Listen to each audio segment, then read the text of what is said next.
Peu de membres de la monarchie française de l'époque révolutionnaire sont aussi connus en dehors de la France que Marie-Antoinette. Reine pendant la tumultueuse Révolution française, son histoire d'élégance excessive et son destin tragique à la guillotine ont captivé l'imagination mondiale.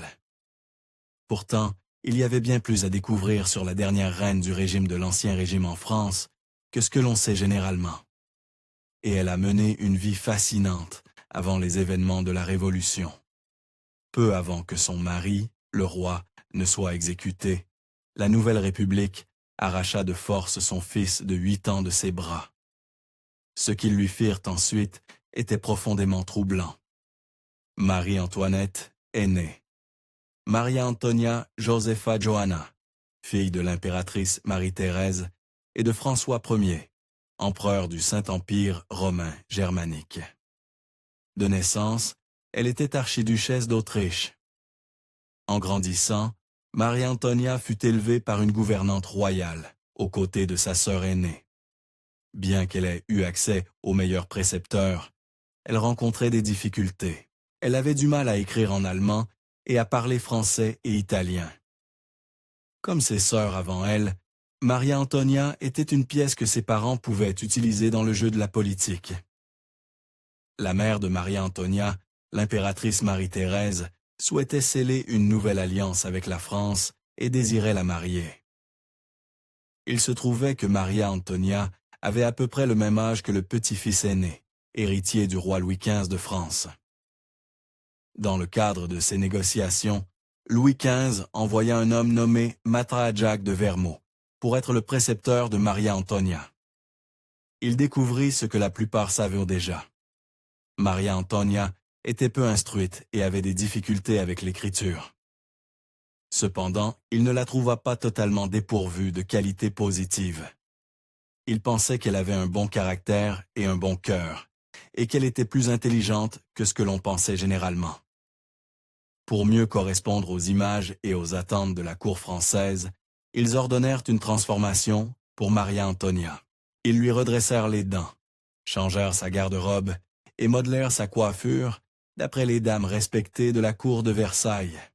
Bien que cela semblât glamour au début, la vie à la cour était souvent exigeante, et chaque cour avait son propre ensemble de règles secrètes qui déterminaient si vous étiez accepté ou exclu. La transformation de Maria Antonia en Marie-Antoinette fut radicale, mais elle devait aussi se comporter comme les gens de la cour.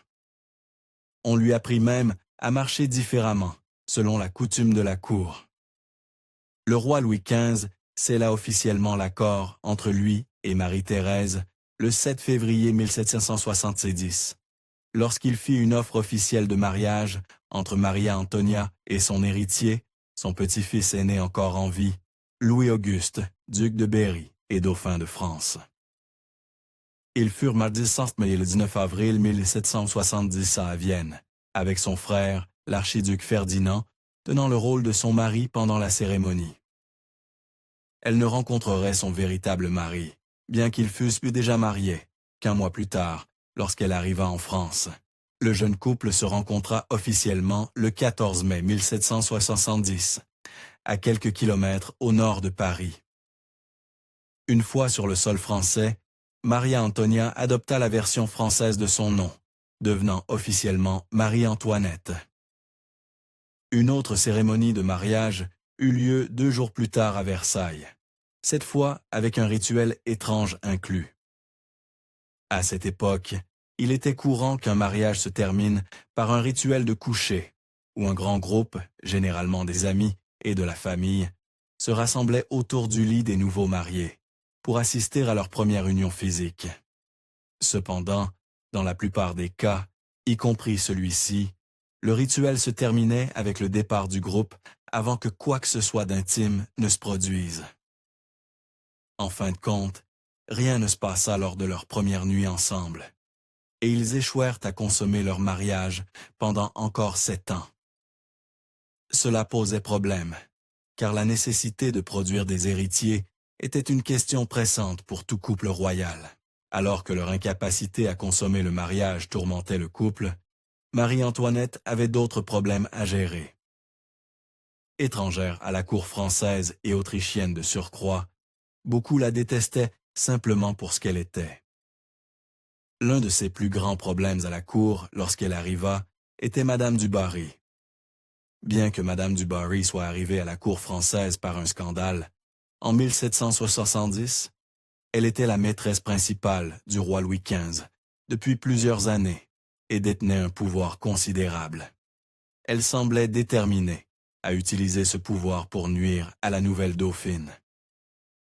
Étant nouvelle et étrangère, Marie-Antoinette avait peu d'alliés. Parmi les rares qu'elle avait, il y avait Étienne François et sa sœur, la duchesse de Gramont. Il se trouva que Madame du Barry fit exiler ces deux-là. C'était une attaque claire contre les rares alliés proches de Marie-Antoinette. Madame du Barry fit cela probablement parce que Marie-Antoinette avait décidé de ne pas la reconnaître. Beaucoup considérèrent cela comme une erreur qui entacha sa position à la cour. Finalement, elle reconnut à contre-cœur Madame du Barry, apaisant ainsi la tension entre elles. Lorsque Louis XV mourut en 1774, le mari de Marie-Antoinette monta au pouvoir, devenant le roi Louis XVI de France, et Marie accéda au titre de reine consort. 2 jours seulement après, le nouveau roi fit exiler Madame du Barry. Bien que son exil prit fin par la suite, elle ne fut jamais autorisée à retourner à Versailles. Quand elle était jeune, beaucoup voyaient Marie-Antoinette comme frivole, préférant les choses luxueuses à tout ce qui était sérieux. Une fois devenue reine, ses tendances se révélèrent rapidement dans ses habitudes de dépenses libérales. Après que son mari lui eut offert un petit château sur le domaine de Versailles, des rumeurs circulèrent selon lesquelles elle avait décoré les murs avec de l'or et des diamants. Mais ce n'était que le début. Marie fit appel à un créateur de mode respecté pour confectionner toutes ses robes, s'assurant d'être toujours la mieux habillée. Pendant ce temps, la France traversait une crise financière. Le peuple souffrait, tandis que Marie-Antoinette dépensait sans compter et présidait la cour la plus à la mode de l'histoire. Peut-être n'en était-elle pas consciente, mais son image publique était loin d'être bonne, et elle ne fit rien pour l'améliorer. En 1774, en raison de mauvaises conditions météorologiques, la récolte de cette année-là fut sévèrement compromise. De plus, les autorités retinrent l'accès aux réserves de grains royaux de l'année précédente, ce qui entraîna une forte hausse des prix des céréales, et donc du pain. Le peuple avait faim, et en 1775, il en avait assez. Des émeutes éclatèrent dans toutes les régions de France d'avril à mai de cette année-là. Bien que la situation fût finalement résolue, ces troubles endommagèrent considérablement l'image de Marie-Antoinette. Les gens commencèrent à la blâmer pour l'état du pays. Et il n'était pas bon qu'elle dépensât autant d'argent pour des luxes alors que le peuple souffrait tant. Pendant tout ce temps, Marie-Antoinette et le roi Louis restaient sans enfants, leur mariage non consommé. Son frère, Joseph II, empereur du Saint-Empire romain germanique, leur rendit visite et sembla penser qu'il ne savait tout simplement pas ce qu'il faisait, les qualifiant de parfaits maladroits, et conseilla même à Louis de s'appliquer davantage. Apparemment, cela fonctionna, et leur premier enfant naquit en 1778. Marie-Antoinette s'intéressait généralement peu aux affaires politiques et s'impliquait rarement. Mais lorsqu'elle le faisait, elle parvenait à ternir encore plus son image. À une occasion, elle plaida avec succès pour une implication dans une affaire concernant son pays natal, l'Autriche, donnant au public l'impression qu'elle prenait parti pour eux contre la France. Quelques années plus tard, elle soutint une implication dans la Révolution américaine, ce que le peuple considéra comme une autre raison coûteuse pour laquelle la France ne pouvait pas payer ses dettes. Alors que les années 1770 devenaient les années 1780, l'approbation de Marie-Antoinette continuait de chuter. Elle élevait des personnes que les nobles désapprouvaient. et elle se comportait de manière extravagante, ce qui indignait les classes inférieures. En 1785, Marie-Antoinette se retrouva impliquée dans un nouveau scandale. Tout avait commencé plusieurs années auparavant avec l'implication de son ancienne ennemie, Madame du Barry. En 1772, le roi Louis XV avait demandé à 2 joailliers parisiens de créer un collier élaboré comme cadeau pour sa maîtresse, Madame du Barry.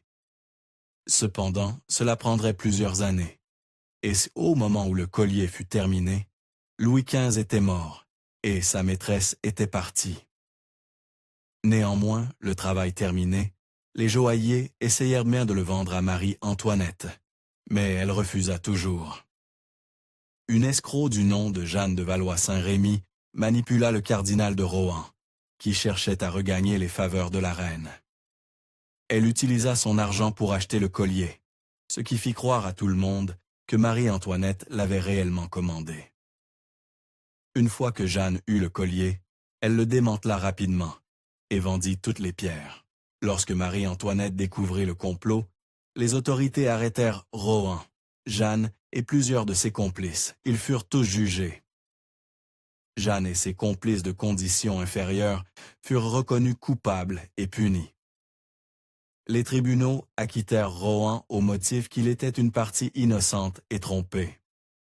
Bien que les conspirateurs fussent traduits en justice, l'image de la noblesse punissant les classes inférieures n'était pas bonne.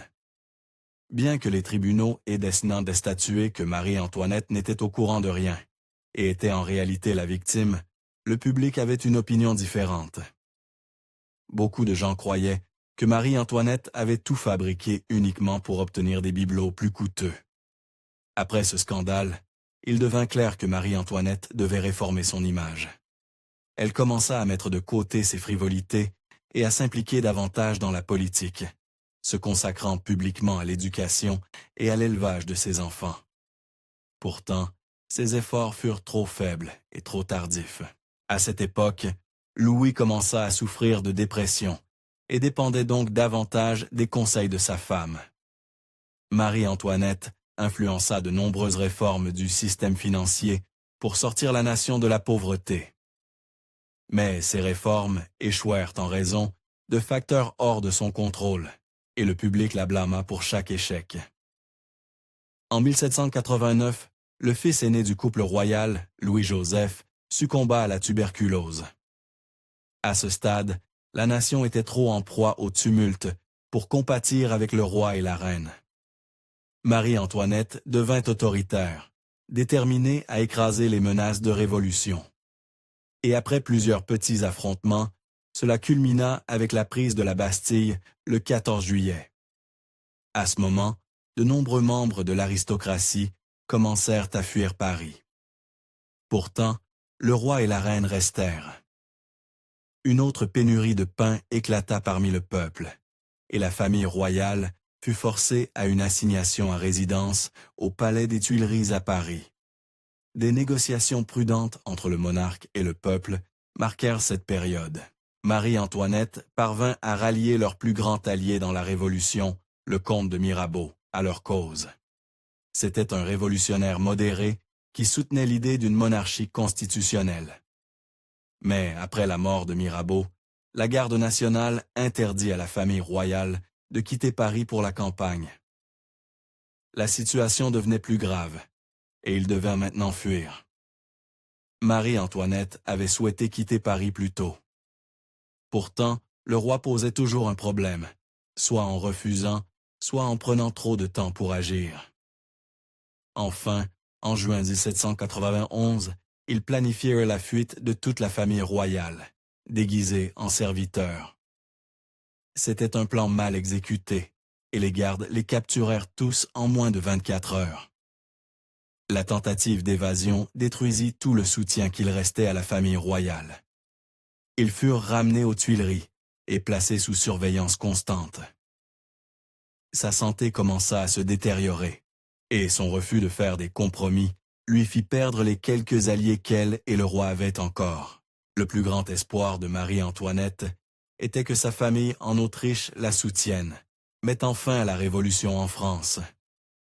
Son frère Léopold et son fils étaient tous deux prêts à utiliser leur pouvoir en Autriche pour offrir un certain soutien. Mais cela ne fit que provoquer une déclaration de guerre de la France contre l'Autriche, ce qui fit considérer Marie-Antoinette comme une ennemie. Tout au long de 1791 et 1792, les tensions grandirent, en particulier parce que le roi refusait d'accepter toute suggestion qui limiterait son pouvoir. Finalement, une foule envahit le palais des Tuileries et la famille royale s'enfuit à l'Assemblée législative.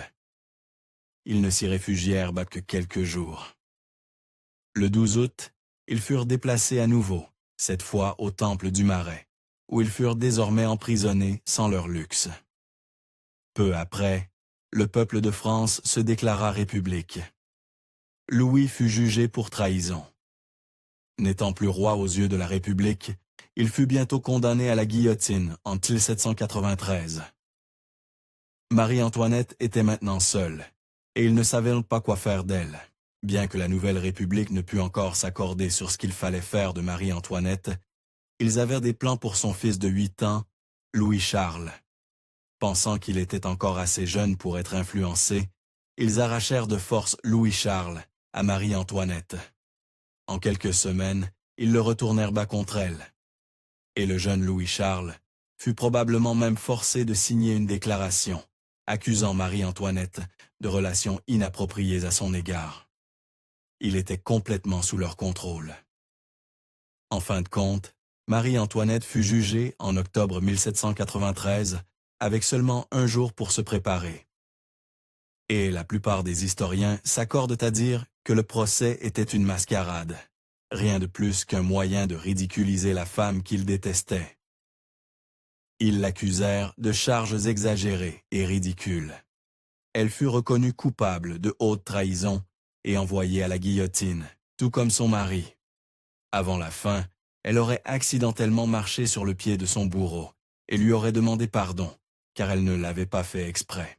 Bien que Marie-Antoinette ait incontestablement été insouciante à de nombreux moments de sa vie, au fil des ans, les histoires ont déformé sa véritable nature pour peindre un tableau qui ne correspondait pas à la femme qu'elle était vraiment. Compliquée, pleine de contradictions et profondément humaine. Merci d'avoir regardé History Exposed. Si vous aimez découvrir les meilleures histoires de l'histoire, cliquez sur j'aime et abonnez-vous pour continuer à explorer avec nous. N'oubliez pas de visiter notre page principale, Factinatin, pour découvrir encore plus de faits incroyables sur tout.